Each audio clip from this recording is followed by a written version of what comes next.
Next, we have Sahil Dwivedi from India. He is currently serving as a tech lead in a Japanese company.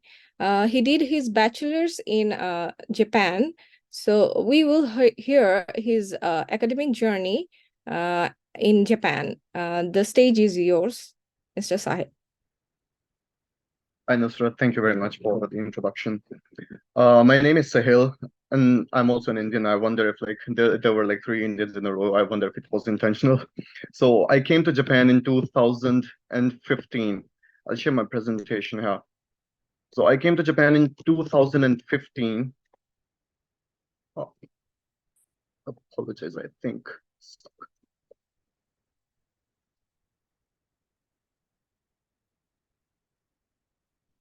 Is it visible? It's visible. Just put it in the slideshow. Yeah, thank you. Okay, thank you. So my name is Sahil Dwivedi, and I came to Japan in 2015. Uh, under the Sakura science program. This is a picture of me in Hideki Shirakawa sensei's lab, who is one of the Nobel laureates of Japan. And that's when my journey in Japan began. So today I will talk about my experiences as an undergrad student in Japan. I did my undergrads in Japan from Osaka University. Osaka University is a university located in Osaka, and it is one of the seven imperial universities of Japan. These are the seven imperial universities, and these are national universities, and Osaka University is this one, located in Osaka. So this is Osaka, which is in the western part of Japan, close to Kyoto, which is the cultural capital of the country. So I was a part of the School of Engineering, and my major was electronics. This is a laser contraction part where like a lot of lasers contract. And I'll give a brief description of how 4 years in a Japanese university are like, without getting in the much in the jargon of like how technical things are.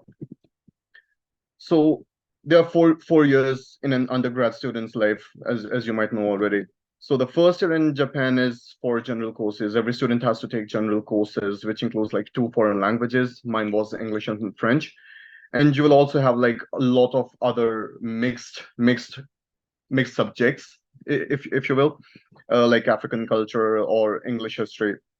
And this year is the most fun. And if you want to join clubs, the things which are written in red are voluntary. So if you want to join clubs, you will probably do that in the first year. And for me, it was rugby, which I will talk about later. The second year is division into majors. So after you are done with your general courses, you have done with your foreign languages, you will be divided into your majors. For me, which was engineering, so we moved to another campus. Osaka University has three campuses. One is Mino, which is for foreign studies. There's Suita, which is for a lot of other majors, and there's Toyonaka, which is mostly for general courses.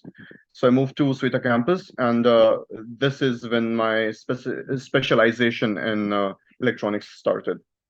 So so if you also want to do internships, you can do those in summer, winter, or spring breaks, because in Japan you also have spring breaks, which is not very common in other countries.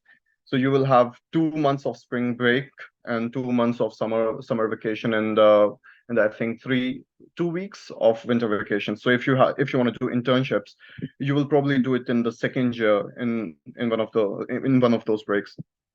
The third year is for specialization. So you will move into your particular major, and the specialization in that particular major. For me, it was electronics.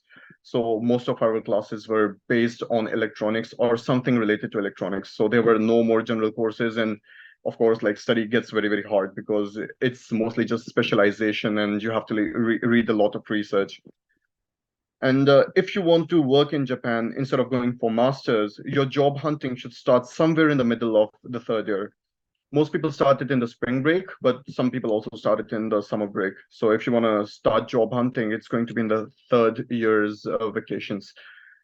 It also depends on the company. Some companies require you to join earlier or even go for internships first. So if you want to work in a company, in a Japanese company, first you might try to explore their internship opportunities, which was also my case. I started working for a Japanese company as an intern. in the third year, and I kept working as a normal employee after the fourth year. So the fourth year is for research. So every student will be placed in a research lab where they have to conduct research for a year. You will have a professor who specializes in some sort of research, and you will have to work under the professor for 1 year. And that way you will learn a lot about the way of working in Japan and also how to conduct research in Japan. Also, if you don't want to work in Japan and rather go for masters, your exams are going to be in the middle of the fourth year.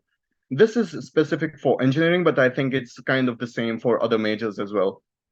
So, so if you have exams in the fourth year, you will have to conduct research and also like study very hard for the exams. And depending on the universities, the exams might be very difficult. And but if you are very good in research, you might also get a special selection for masters where you don't have to appear for an exam and you will be selected directly for masters in the same university. And by the end of the fourth year, you will have your graduation, like in the late March of the fifth year of when you enter the university.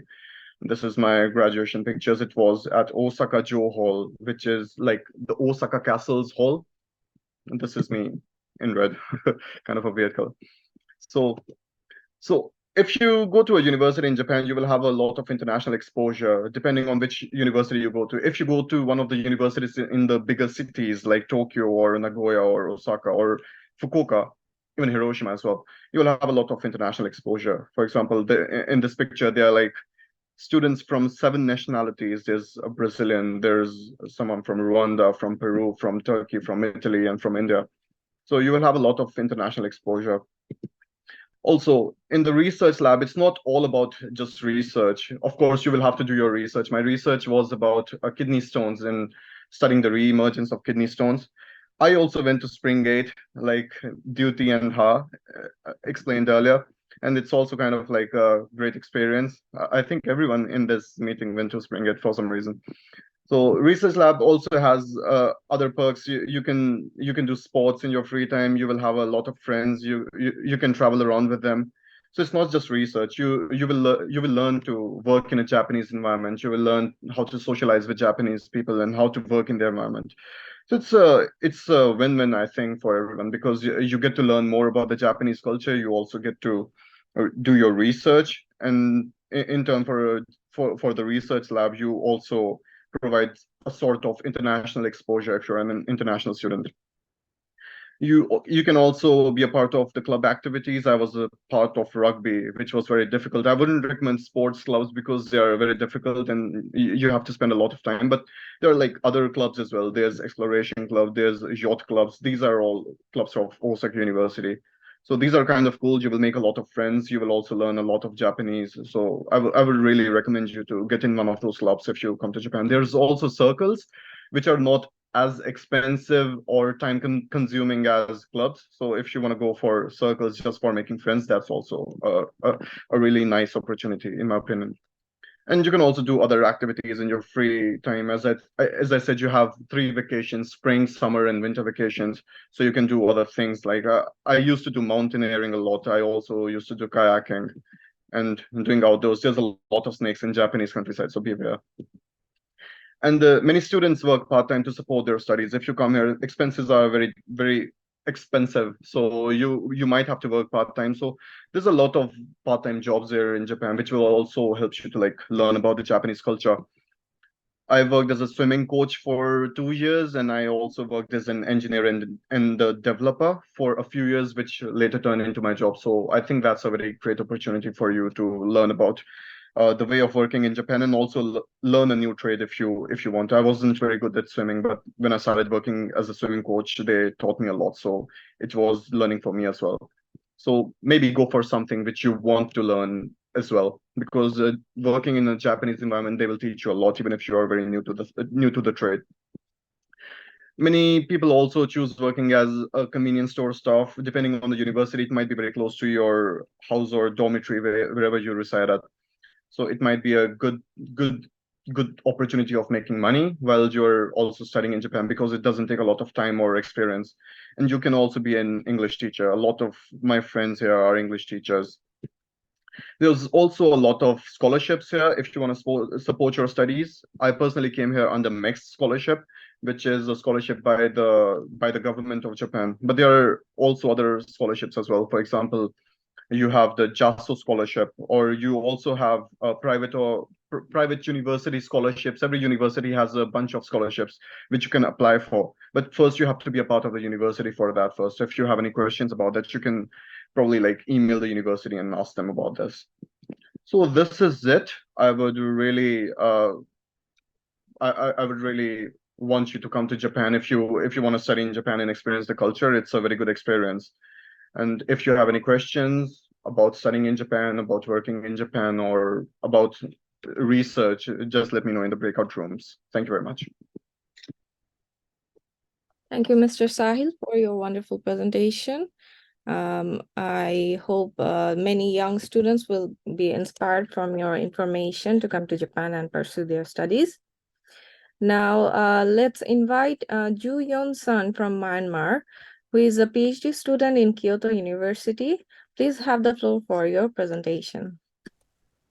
Thank you very much for your introduction, Nusrat. Let me share my slides.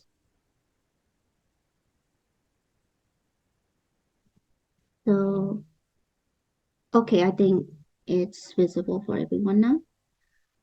Hello everyone, I am Ju from Myanmar. I've been a Sakura Science in exchange program in Shibuya Institute of Technology back in 2019, and I'm currently a PhD student in the Graduate School of Energy Science, Kyoto University. So today I'll be talking for those who want to come back to Japan as a graduate student and what they could encountered, what the challenges and the benefits as a student in the Japan society. So for today, I separate the context into 4 parts. First of all, I'll be talking about the student lifestyle, how we can adapt in a Japanese or a new environment culture. And next, I will talk about our university or research lifestyle that we can expect within our research lives. And third, the thing that most of the people want to know about the living expenses as a student in Japan. And lastly, I will talk about some available scholarship and some popular scholarships of Japan. And first of all, I want to talk about their student lifestyle. And the thing most people interested in is the accommodations, like the places that we can stay while we are studying in Japan. So there are 3 common options. The first one is the dormitories. That is the least expensive one and the most convenient one because all the facilities are provided and the transportation is easier because it's usually connected to the universities. And the next option would be the share houses that you could meet up with other foreign peoples or other Japanese people living together in a common house. And it is also fully facilitated most of the time. And the third option is the kind of the most expensive one, the apartments, and the hardest one for a student to make the process because the first thing that the first challenge that you will encounter is finding a guarantor that should be a Japanese people or a Japanese who have a stable job or stable income, and those for other apartments, they might not accept foreign nationalities, and most of the time, the deposits of these apartments are really high for a student to pay for the first time. So most of the time, students choose prefer dormitories and share houses because they are a little bit cheaper and easier to access for us. And another thing for our students is the travels. Most of us use bicycles or trains to to the transportation to university or to other places that we like to commute. And for our students, we could really take advantage of the gakuwari, which is the another term of the student discounts in Japan. And speaking of the student discounts, while we are in Japan as a students, we can also take advantage of other discounts items such as for entertainment, um, going to museums, movie theaters, or other snap shops also offer student discounts opportunities, and shopping's kind of like Apple products and other branded products that we could use the student status as an advantage. And another thing that we could take benefit while we're studying is the why is it not working? Okay, festivals. Universities have like several festivals throughout the years, and while we're there as a student, we could really enjoy such kind of various universities that we can meet up many different communities and several different societies, and also other Japanese famous festivals like firework festivals and the cherry blossom festivals, because we can say like we have some more times than the those who are working, because students have a little bit more free times before changing into a career path. And the next thing I would like to share about is the research and university lifestyle as a graduate student in Japan. And I would like to say like before you enter a research lab or a university, we have to make several preparations, like at least 1 year ahead before you come. For example, like documents such as the application form, transcript, and if you're already graduated, your degree certificate and recommendation letters from your previous professors or other referees, such kind of thing. And I highlighted the research proposal because it is the most important thing that we need to focus on why we want to enrolled in a graduate school or a research lab, because most of the time the research proposal is what the professor decide whether to accept the student or not. And after you have prepared all these requirements, then we can move on to preparation for the exams, such as university entrance exam. And if you're preparing for a scholarship altogether with that, scholarship exams and several interviews after that.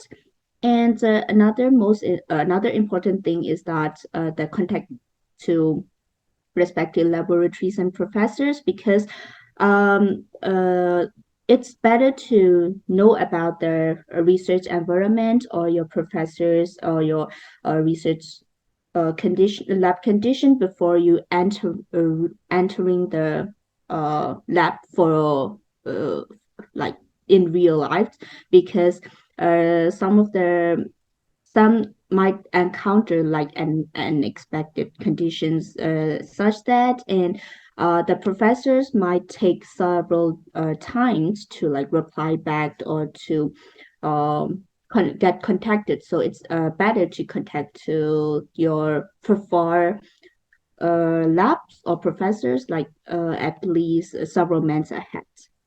And if you completed all of these and been admitted to your preferred labs, and then what you could encounter is the courses depending on the degree that you're enrolled in, and there's some group projects and seminars for your credits to be fulfilled. And most of the lab lives in Japan varies from like 6 hours to 14 hours, depending on the research that you're doing or depending on the experiment that you will be doing. And there might be also a weekly or monthly progress meeting with your professors or your faculty members. And also there might be a publication process and paper thesis preparation during your academic years. And after that, we have to decide and we have to plan ahead for what's next. Like if you want to pursue another graduate degree, or if you want to pursue like non-academic jobs, it's better to prepare like at least 1 year ahead, like as the other coordinators have mentioned, because in Japan, most of the time they prepare like years ahead for their future plans. So if we don't want to be left behind, we have to keep up with their pace.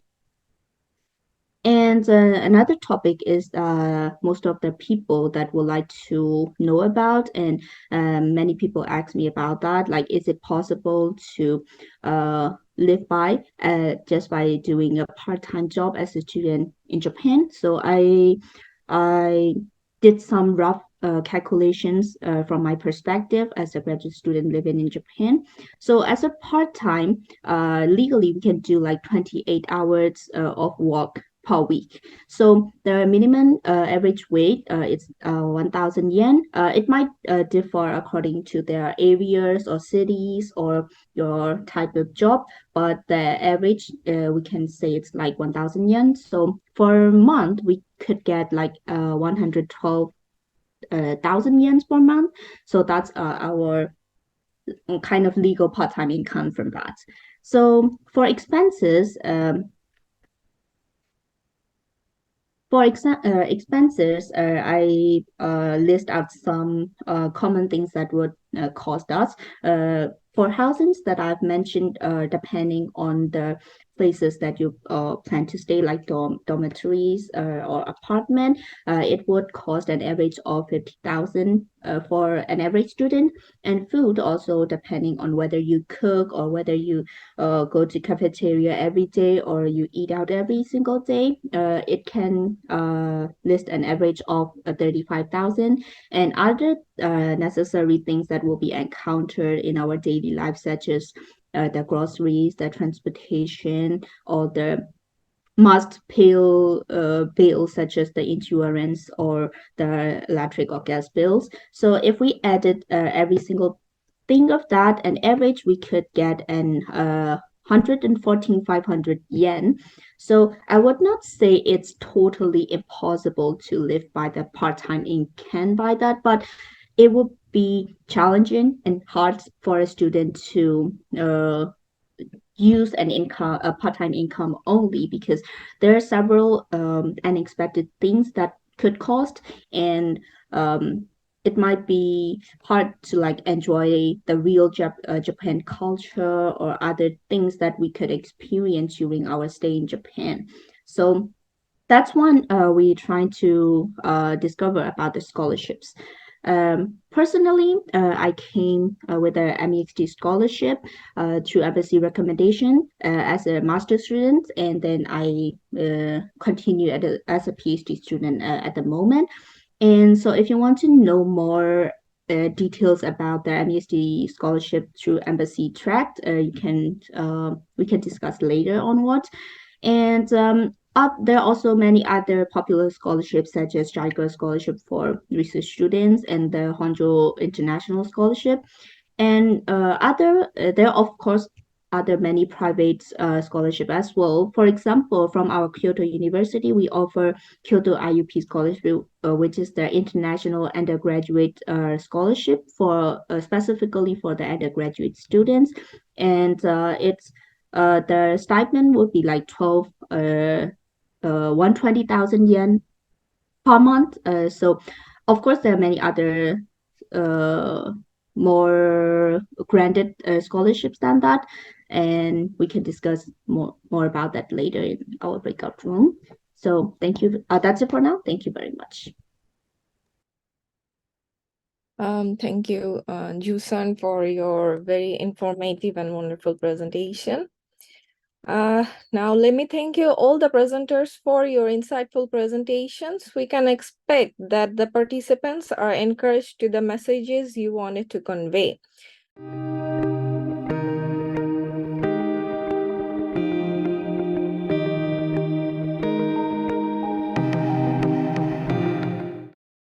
with the University Kebangsaan Malaysia,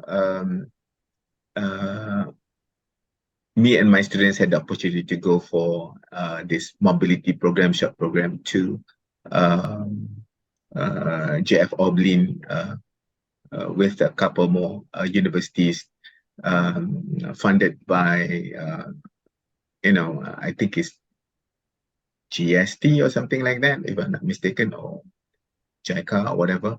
So we had a great time, and I think that's the first time we had this opportunity to be able to travel and participate in the program. And but before that, we were unfortunate the first time we've been invited in 2020 because of the COVID. Yes. Well, this program really allow my students to see the other side of Japan, and I know we have a couple.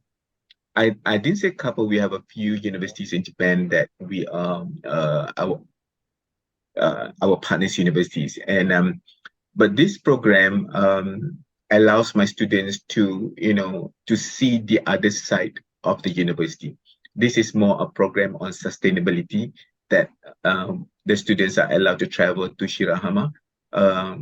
Thank you to the sponsors for taking us there, and it is something that the students my students have this experience like, hey, they need to come back and continue these sorts of programs if there's an opportunity for them to come. And of course, it inspires them to look for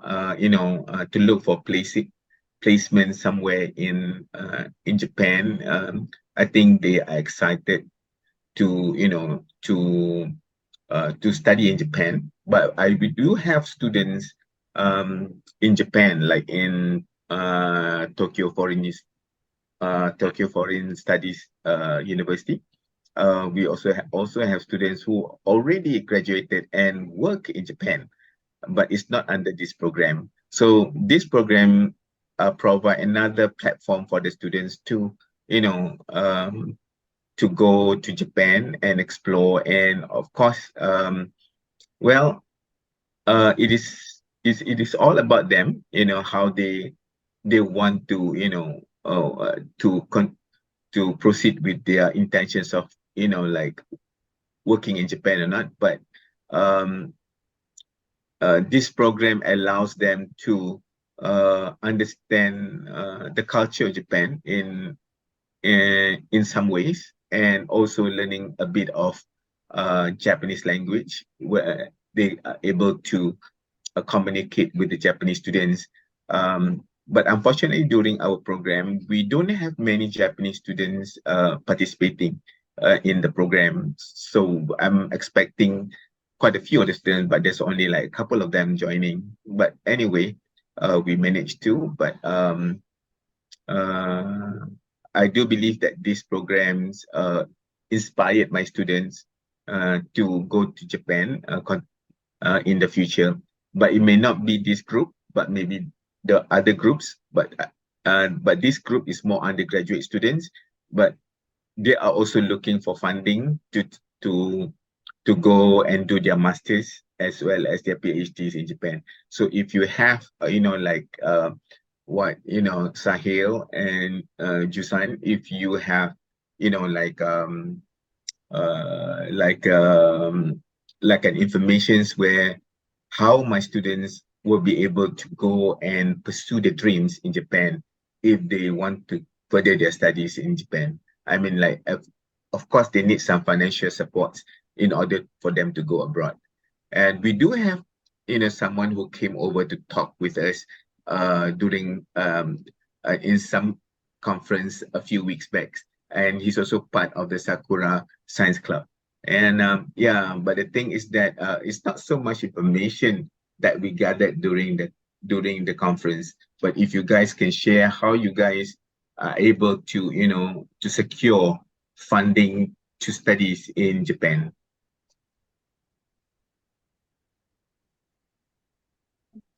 So Ju or Sahil, do you guys have anything to add to that? think it's mostly about financial support. Yeah. Mhm. I think I know Sahil was getting the MEC scholarship for his studies, and sorry, I didn't really catch about Drew. How about you? Yeah, same as well. Mass scholarship. So Okay. yeah, yeah. Please Uh, go ahead. Go ahead. Go ahead. Yeah, Harvey. So I think there are like many methods, many ways for your students to like come to Japan. There, like as we explained in our presentations, there are like scholarships. You can also apply for exchange programs with the universities. Every university has its own exchange program. So if you would Mhm. contact the university and let your students apply for the exchange programs, they can probably like come to Japan with those under those programs. And they last for like 3 months to like 1 year, depending on the type of program. But you can like apply to those programs and have your students come here. And also you can also let your students to apply for masters. If they are graduated, they can apply for masters directly from other countries. And some universities in Japan, they don't require Japanese as one of the requirements to apply for masters, so you can also let your students apply for masters. And also, if you have students who are doing PhD, some universities, some research labs particularly have labs which do collaborated research with other labs in other countries. So if you can collaborate with one of the labs in one of the universities, you might have your students come to Japan for like doing research together. And financial support, I think, is you have to apply for scholarships, and some exchange programs do have some sort of stipend per month, but mostly you have to apply for a scholarship after getting accepted for one of those programs. It might be the university scholarship or JASO or mixed scholarship. Mixed scholarship is very common. So Yeah. if they can get one of those scholarships, I think they can also get the financial support for coming to Japan. Yeah. Thanks a lot. Thank you, So. Sahil. I would just like to add a bit. If you go to like Justo's website, for example, there's like a list of scholarships that you could check out. That's eligible for most people, and like there's the eligibility. For example, only people from the certain country can apply. Students from a certain universities can apply, and things like that. So that's also how I was able to get my scholarship, because I was just like skimming over those um the list and stuff like that. So yeah, in general, I think most of the students you get accepted to the university, and then after that you apply for scholarships, and it's not, yeah, except MEX, because sometimes, well, usually MEX you apply for the MEX program itself, right? Yeah. Cool. So I think Ashish before this was trying to ask a question. Are you still there? Yes, I'm there. Yeah, okay, so I'll address Buinam's question after this. So Ashish, please go ahead. And guys, if you could turn on your cameras, that would be even better. Yeah, please go ahead. Just a second, I'm turning on the camera. Yeah, if you could, that would be better. Awesome. Uh, I was previously connected through. Okay. Am I still connected? Yeah, I can see you. Okay.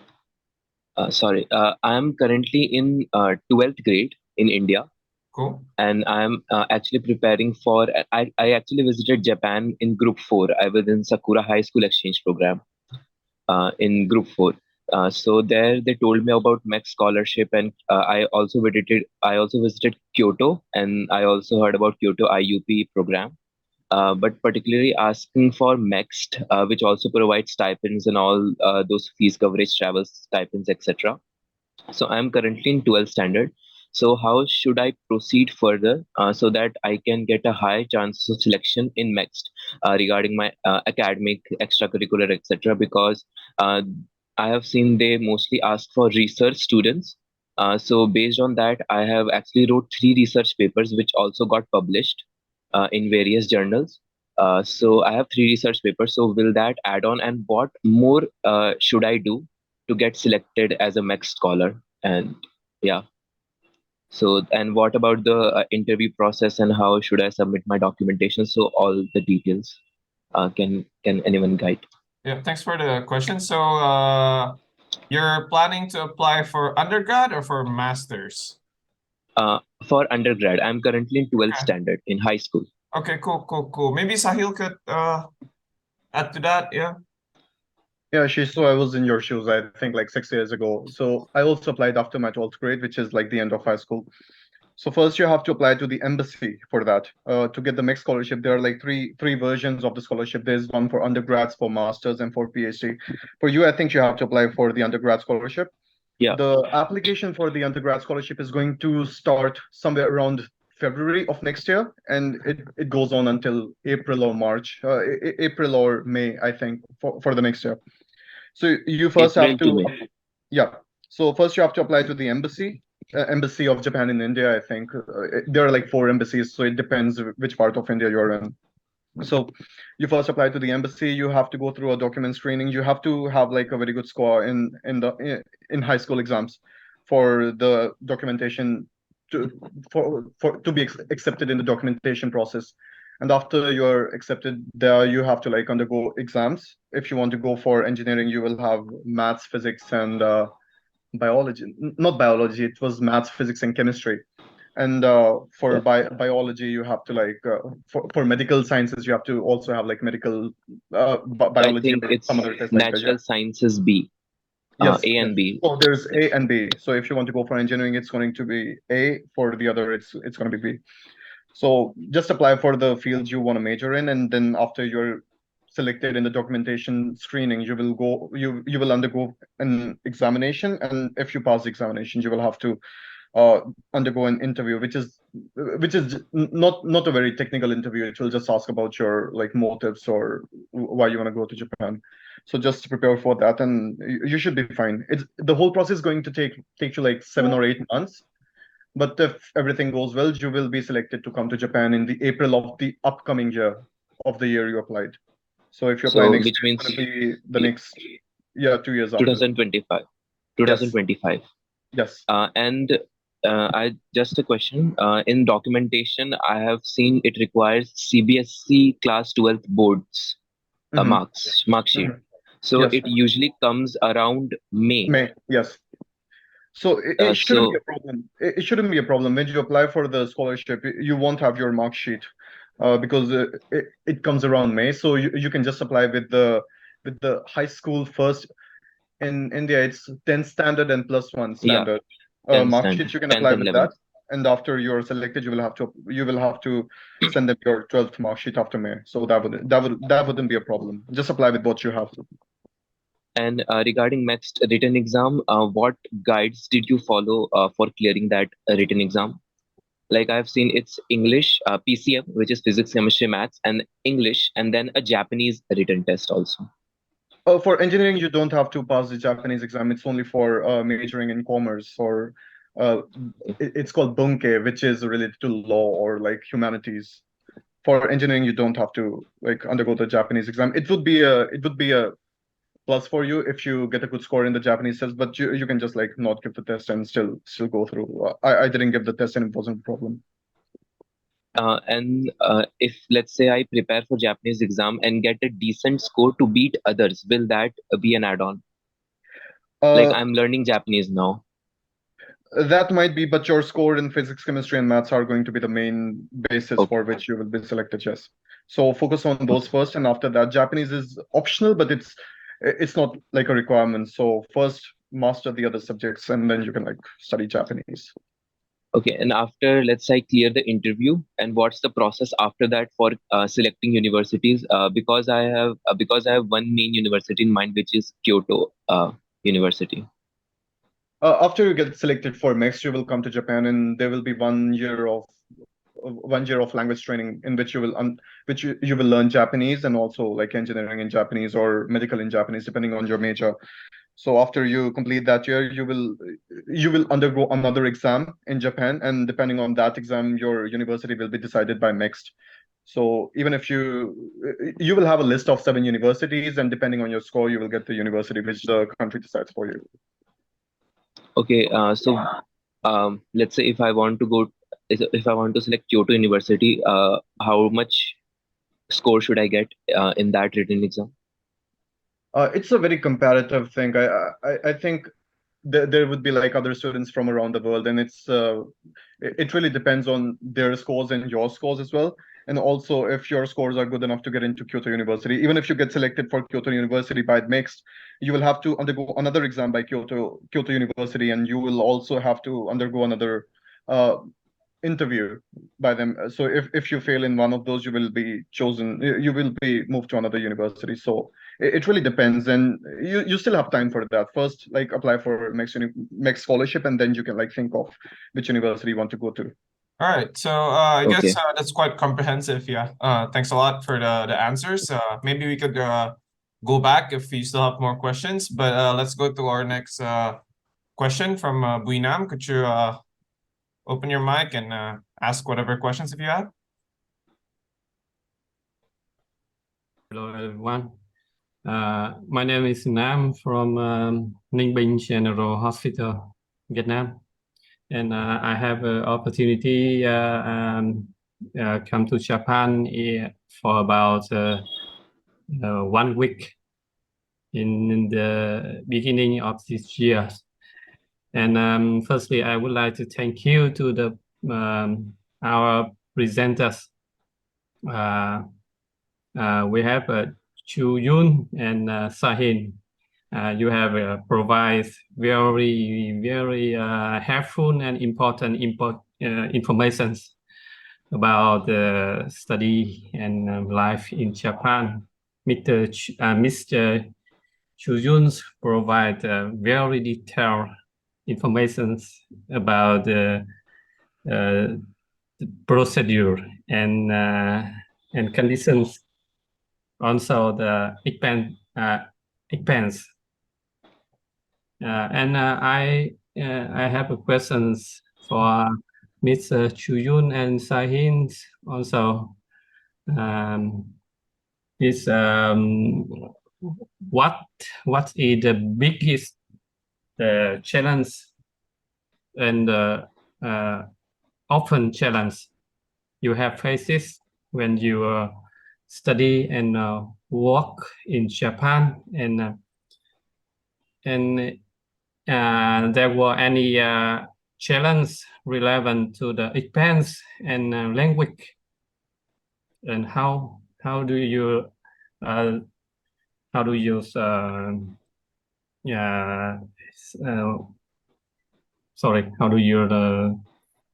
solutions for this challenge?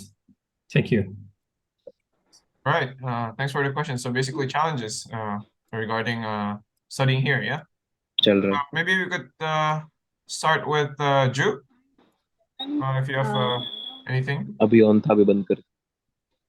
Okay. The first challenge for me would be language, of course, because during my mass application process, I didn't need the Japanese proficiency or Japanese exam at all, because I go through a graduate school application process, and my graduate school didn't need it at all, and my professors, my lab environment didn't need it at all. So when I first came to Japan, I didn't know a single Japanese word.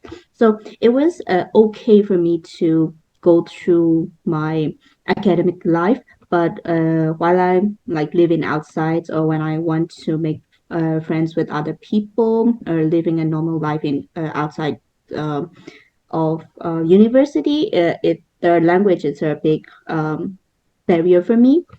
And I think the second challenge would be about the research environment, because I came from Myanmar, and the research community and the mindset and the procedures that we have to go through, or the daily lives of a researcher or a research student, it's completely different. So that will be the two main challenge as for me. So how are you able to solve those challenges? Until now, I still can't speak Japanese. I only know very basic level, but that kind of helped me a bit better. And for the research, of course, time solve everything, and I have to adjust, and I have to follow through what my seniors, what my senpais do, and of course I had to suffer for like year because the adjusting period is difficult. But as time goes by, everything's get better, and I think most of the people have experienced it, not only me. So it will get better, I guess. Oh, cool. Yeah. I guess language is a lot of for a lot of us it's quite a barrier. It's not it's quite difficult, I think, to learn Japanese. I mean, I've been here for 8 years, and there are still things that I still have difficulties understanding, especially like scientific Japanese. I guess it's quite difficult. Yeah. Sahil, do you have anything you want to add? What difficulties you've had before, especially you've had I think you've had different experiences than Drew because you've been here since like undergrad and things like that. Yeah, please. Yeah, I think the challenges are kind of the same. It's kind of relative depending on the person you're asking, but still, like Japanese is the biggest challenge for everyone who comes here. So I also like came here speaking no Japanese. I had to learn all the way from hiragana to katakana, kanji, everything. So it's an ongoing climb. I'm still learning every day, and you still have to like learn every day. I've been here for 7 years, and I'm still learning. So you have to like make more friends in Japan. Like you have to actually use the language. There are people who just like study from textbooks and they don't actually use the language, which is one of the biggest barriers for them from actually using the language. So try to make more friends. But then there's also this another challenge, which is the society, because it's very different from other countries, depending on the country where you're from. So you have to understand the joge kanke, which is understanding the senpais, kohais, and also the type of Japanese which you're going to be using is going to be different depending on the person you're talking to. So it's you have to first understand the society and Japanese, of course. You have to have the ability to like learn every day. You have to accept that you will be learning every day after you come to Japan, and just like try to be a part of the society, make more friends. As many friends as you have, you will learn more about the society and more about Japanese. Just be like just look forward to like meeting more people, and I think that will solve the problem of Japanese and society. That's it. Cool. Thank you. Yeah. I hope that answers the question, but I think yeah. I mean, I would just like to add some points. Maybe I've had experiences in like Japanese doing research in Japan. It's quite different from other countries, I would say. It's there's always that hierarchy. Like lately it's not as bad as before, I've heard, but like even then, like some places it's quite there's always the hierarchy, so your boss is absolute, and sometimes it could be quite difficult, and it's about and sometimes it's there are also cultural differences in which it's a bit difficult to mingle with like Japanese people because first, of course, the language, but second, it's also just like cultural differences. There's always like there's this gap between us. But I think most people, most students, they get to overcome those boundaries. Living here for quite a while. Some people don't. Some people do. Yeah, it's a tricky thing, but different people have their own methods to cope with it. Yeah, I hope that answers the question. I'm just gonna, if anyone else here has questions, please feel free, or I'm just gonna uh question some stuff from the. Oh yeah, Aoki-san, please. Do you have any question? Thank you, Nico-san. Not Yeah. my question. Additional information to Mr. Ashukesh Kumar Verma-san from India regarding next scholarship. Can I additional information? Yes, please. Please contact directly Japanese embassy in Delhi, Mr. Kumar-san. Because the officer from Mexico working directly with Mexico scholarship. So you can find Japanese embassy website and you can easily find the contact person. Maybe Indian officer also working. There is no barrier your communication with embassy because that is one of the embassy's important work. So please contact Japanese embassy in Delhi next week. You can easily you can get more information. Okay. And So yeah, and so sorry, I can please. yeah. Let's go ahead. So I can directly contact the embassy from the embassy website. So do I have to go there physically, or I can contact using email or phone number? Both. Every So I can. yeah. Because Okay. that is their work. That is their work, one of their work. And you can also introduce from me, JST Aoki, former JST India representative. Okay. Got it. Because JST in the office, very close communication with the embassy, especially with secretary from next Japanese government. That Okay. is their important work. And additionally, in Delhi, there's a small but JST India office. You can easily find the website JST India office and GST. India office in Delhi. And that is a combined office with Tokyo University India office, same office. And Tokyo India office not work only for Tokyo University, but they are also working to working about study in Japan. That is a mission of Tokyo University office in India. Okay. So also you Okay. can please contact. Sure. Please contact to Tokyo University India office because their work is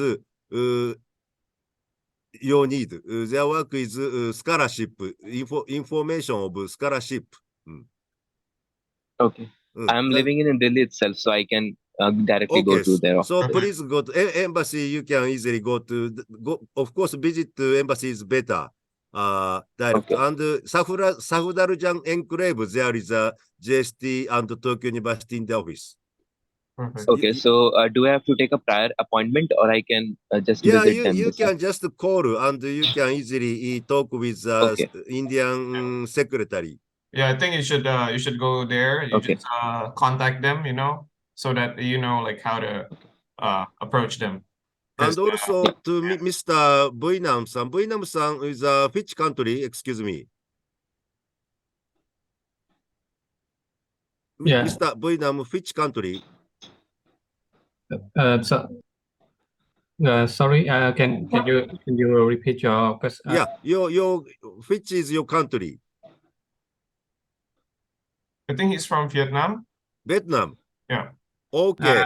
Yes, I'm from Vietnam. Okay. Last month I went to Vietnam, Hanoi, to hold the alumni meeting in Hanoi.